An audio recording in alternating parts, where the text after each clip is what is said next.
بسم الله الرحمن الرحيم. وصفتنا حبايبي ان شاء الله النهارده كده مع بعض هنقدم فيها هنعمل فيها ليمون المعصفر. الليمون المعصفر ده خطواته سهله وبسيطه جدا، ولو اتبعتها معايا تاكلي احلى ليمون معصفر. وكمان هنعمله سريع مع بعض. هقولك هنعمله سريع مع بعض ازاي بحيث ان تاكليه في اقصى مده من اسبوع ل3 ايام. بس يلا في الاول كده اعملي لي لايك وشير، ولو انتي لسه ما اشتركتيش معايا في القناه اشتركي وفعلي زر الجرس علشان كل ما انزل فيديو جديد يوصلك باشعار. واعملي لي لايك وشير. يلا نشوف هنعمله مع بعض ازاي. اول حاجه هجيب عندي ده تقريبا كيلو ربع من الليمون، يكون حجم الليمون بتاعي وسط كده، لا هو كبير قوي ولا هو صغير قوي، عشان يديني نتيجه كويسه.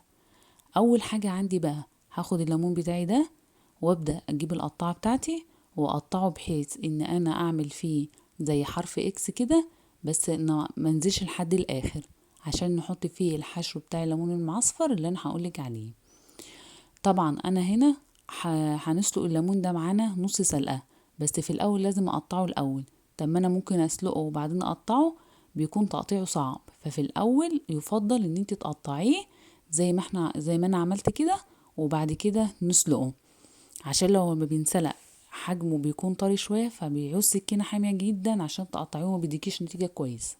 عندي بقى حله على النار فيها ميه بتغلي، ميه بس لا فيها ملح ولا ليمون ولا اي حاجه، وهضيف فيها الليمون بتاعي لمدة بالظبط دقيقة، دقيقة مش أكتر. وخصوصا لو الحلة بتاعتك استلس كده، أول ما يبدأ يغلي تحسبي دقيقة أو دقيقتين بالظبط وتطفي عليه وتسيبيه في الحلة زي ما هو.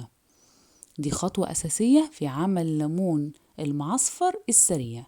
هنا يا حبايبي خلاص أنا طفيت عليه وسبته كمان 5 دقايق. بعد ما غلى دقيقتين هبدأ بقى إن أنا أشيله من المية بتاعتي كده في مصفى عشان يصفي كل المية اللي فيه، وكمان يبرد معايا عشان إن أنا أعرف أمسك الليمونة وأحشيها كويس جدا. وهسيبه يبرد على جنب كده لحد ما نعمله الحشوة والعصفر اللي هنحشي بيه الليمون بتاعنا. وطبعا المية اللي طلعت معايا من غلي الليمون دي مش هنرميها ونتخلص منها، هقولك هنعمل بيها ايه دلوقتي. كده الليمون عندي اهوت استوى نص سوا او ممكن كمان ربع سوا. بعد كده بقى عندي الحشوة اللي هنحشي بيها الليمون دي انا بشتري كده من عند العطار مع بعض كده عشان تريحي نفسك. تقولوا له انا عايزة الحشو بتاع الليمون المعصفر، هيديهولك هو عبارة عن عصفر وكركم وحبة البركة وشوية خلطة كده من عنده هو بيحدهم لك مع بعض. هاخد انا من الخلطة دي حوالي معلقتين او 3 كبار كده حسب الليمون اللي عندي. تقريبا الكيلو ربع هياخد معايا زي 4 معالق. وهحط عليهم كمان انا كمان نص معلقة كده صغيرة من الكركم عشان انا بحب فيه ازود فيه الكركم.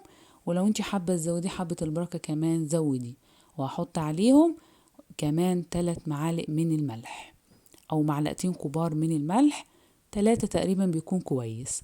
وبعد كده بقى الليمون بتاعي عندي خلاص برد اهوت، واقدر ان انا امسكه بايدي كده. همسك كل ليمونة وابدأ ان انا احشيها. تقريبا كل ليمونة بتاخد زي ربع معلقة كده من الصغيرة دي من الحشو بتاعي دي، عشان ما يكونش ايه حامي ولا حادق زيادة عن اللزوم، ويكون الملح بتاعه مظبوط.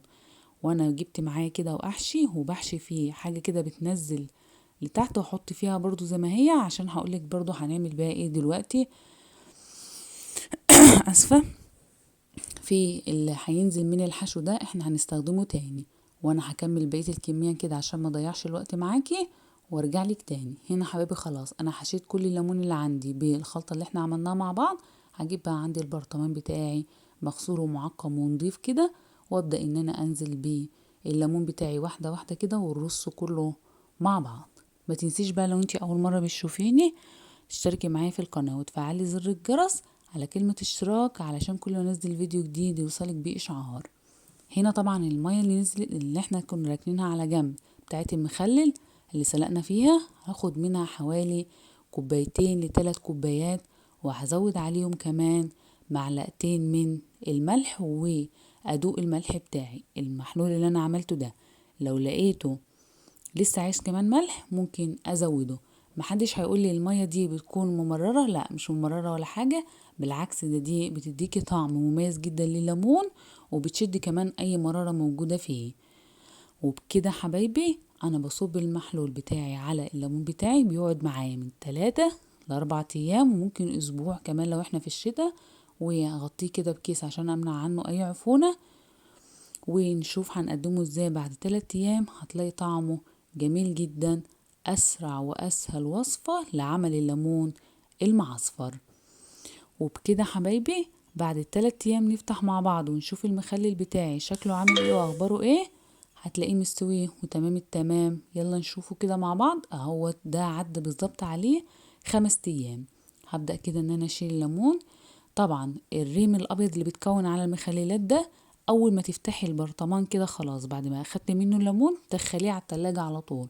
عمره ما يكون معاكي ريم ابيض، لكن لو سبتيه بره هيكون معاكي ريم ويعمل طبقة بيضة كده مش لطيفة خالص.